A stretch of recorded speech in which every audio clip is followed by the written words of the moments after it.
Guys होइन आज चौरबारी नगरपालिका 14 है रूकुम पश्चिम यता नुवाकोट डाँडादेखि तल साउली भन्ने ठाउँ है।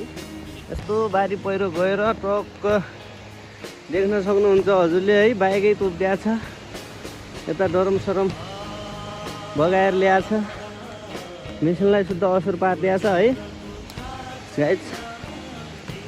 खतम भएछ, जुलुमै बनाइदियो नि त। हेर्न सक्नुहुन्छ तपाईँहरूले यी भर्खर हिजो खनेको रोड यस्तो बनाइदिएको छ, हेर्न सक्नुहुन्छ। यहाँनिर बाइक हेर्नु पुरेर हालत खराब बनाइदिएको छ।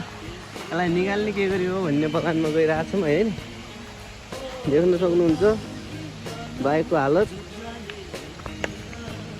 यस्तो बनाइदिएछ गाइज है। ट्रक के गर्नु यस्तै छ या बाइकको दशा यस्तो निकालिदिएछ।